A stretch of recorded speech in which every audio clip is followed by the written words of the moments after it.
हम लोगों ने बार बार कहा है कि नरेंद्र मोदी सरकार की सोच बहुत ही ओछी और ऐसी सोच है जो किसी सरकार को शोभा नहीं देती है।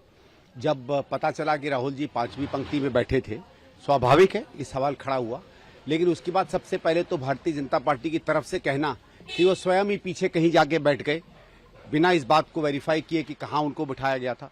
फिर तथ्य निकल कर आता है कि नहीं, वो तो वहीं बैठे जहाँ उनकी सीट रखी गई थी। तो एक तो अपने तरफ से झूठ बोलने की प्रक्रिया इनकी लंबी चलती चली आ रही है, चाहे सरकार की हो चाहे बीजेपी की हो। और दूसरा, एक लीडर ऑफ द ऑपोजिशन जो है वो हमेशा माना जाता है कि भले ही सरकार का हिस्सा ना हो लेकिन उसको कैबिनेट रैंक होती है और एक प्रमुख लीडर होता है इस देश का। मुझे तो याद है इंदिरा जी के समय से, मेरे भी दादाजी मिनिस्टर थे, मैं कई बार उनके साथ गया था कि जो विपक्ष के नेता थे वो पहली हो या नहीं हो, कम से कम पहली या दूसरी रो में तो हमेशा बैठते थे। मुझे याद है रिपब्लिक डे परेड में हम लोग जाते थे तो हम लोग देखते थे लीडर ऑफ द ऑपोजिशन जो है बिल्कुल प्रथम पंक्तियों में रहते थे। तो राहुल जी को पीछे बैठाने के पीछे केवल इनका जो मतलब है वो एक बड़ा, जिसको कहते हैं एक चीप और सस्ता मकसद है और उसकी हम निंदा करते हैं।